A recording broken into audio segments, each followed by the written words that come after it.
Ассалому алайкум ва раҳматуллоҳи ва баракатуҳ. Дӯстони азиз, умедворам ки ҳамаи шумо хуб ҳастед.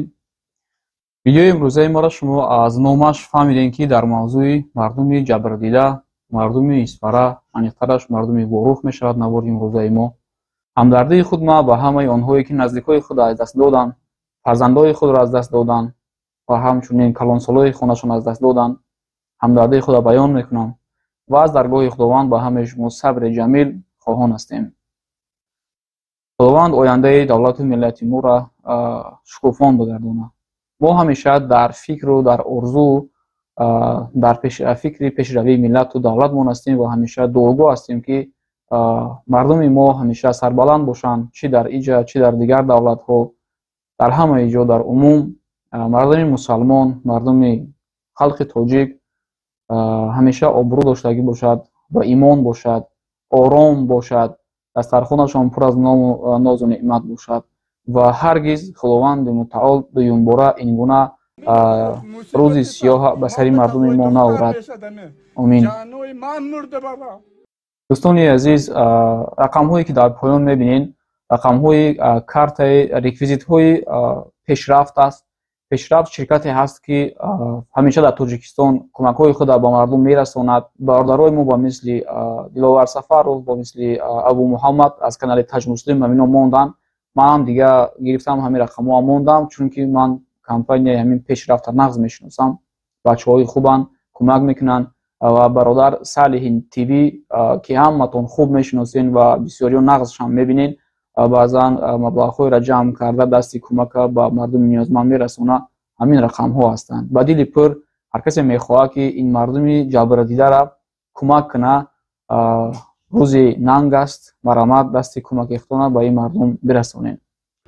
марамат чандин блогерҳо ҷамъ шуданд, тасмим гирифтанд ва ҳастанд боз дигар нафарое ки боз карданд ва мо кӯшиш мекунем ки дар охир ҳамаи блогерҳо як бишавем, ҳамаи фондҳо як бишавем ва ҳамон манбае ки ҷамъ шуд бурда ба ниёзмандон тақсим бикунем, барои зарардидаҳо тақсим бикунем.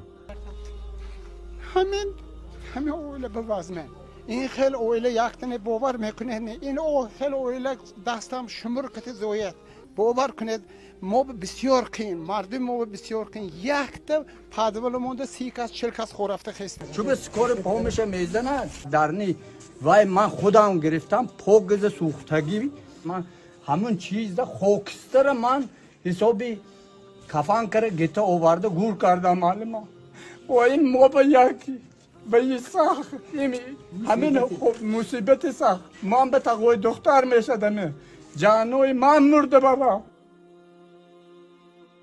ассалому алайкум бародарон ва хоҳарони гиромӣ, хуб ҳастин, саломат ҳастин иншоаллоҳ. аллоҳ ҳифзтон кунад. бародарон ва хоҳарони гиромӣ, ман аз дирӯз то имрӯз дар картҳо чӣ қадар маблағ ҷамъ шудагӣ аст мегузорам ва бинед. бародарон ва хоҳарони гиромӣ, аз ҳар якта шумо хоҳиш мекунам, хоҳиши бародарона ки чӣ қадаре метавонад 100 рубл, 200 рубл, 500 рубл қудрат ба тавоноӣ. бародарон ва хоҳароне ки тиҷорати худтонан дорен ва аз ин тиҷорат маблағи хуб ба даст меорен, ба хотири аллоҳ биёед якҷо шавем дар мусибати ҳамин шахсое ки осеб дидагӣ ҳастанд, паҳлӯяшон бошем, дастгиришон кунем. аллоҳ ҷазои хайртон тиҳад. онҳое ки дастгирӣ мекунем, кӯмак мекунем ва паҳлӯи ҳамин хел бародарон ва хоҳароне ки эҳтиёҷ ба кӯмак доранд ҳастем.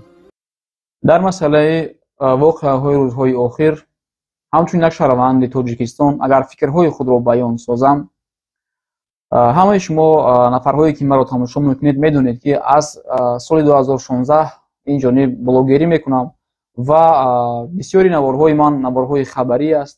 аз хабарҳо оид ба муҳоҷират мардумро огаҳ мекунам. хабарҳоро дар шаби хоб намебинӣ, онҳоро аз интернет мехонӣ ва мешунавӣ,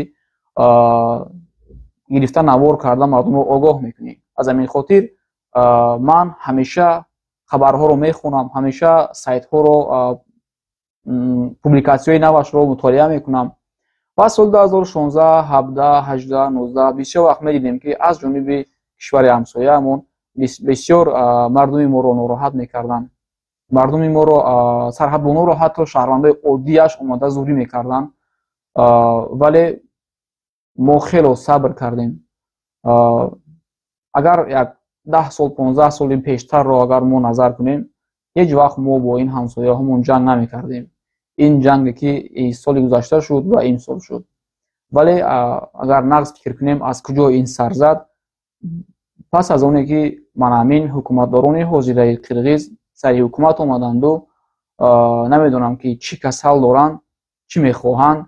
یک وقت راههای ما رو محکم کردنی میشوند، یک وقت جرگتال رو گرفتنی میشوند، یک وقت یکون رایون دیگری ما رو صاحب میشوند و همین ها سبب شدند که ننگ و ناموس ملت رو برداشتند و دو ملت رو به دیگر چپ کردند و من همین سنگ شپک ها در اول با سنگ شپک بود چیکاری که همه شما میدونید و آهسته آهسته به اون سرحد ها آورده شده موند. من همین از استوا ها و وقتای آخر چیکاری که میبینیم با من همین کشتار و پرون و با همین چیزا خاتمه مییابد.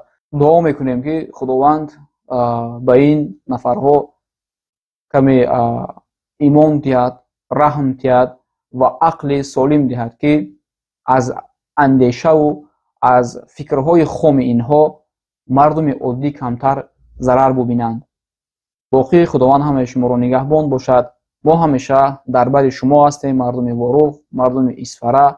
باور کنید من از همون روز 14 است تا همین روز از فیسبوک در تلگرام، از تلگرام در واتساپ، از واتساپ در یوتیوب، انا خیلی کروگاورات من قریب که 24 ساعت تلفن در دست یگم کاری خود رو کردن نمیتونم. میبینم همین نمیتونه که صبر کنی.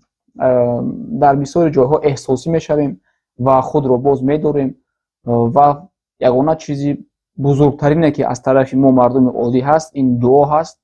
همیشه دعا میکنیم که صلح و امانی باشد و ما با کشور همسایه‌مون دو کشوری برادر باشیم، آزاد برویم، آزاد بیایند، یکدیگر رو در همه جا ما حرمت و عزت کنیم، چون که همیشه باید با همسایه دوست باشی.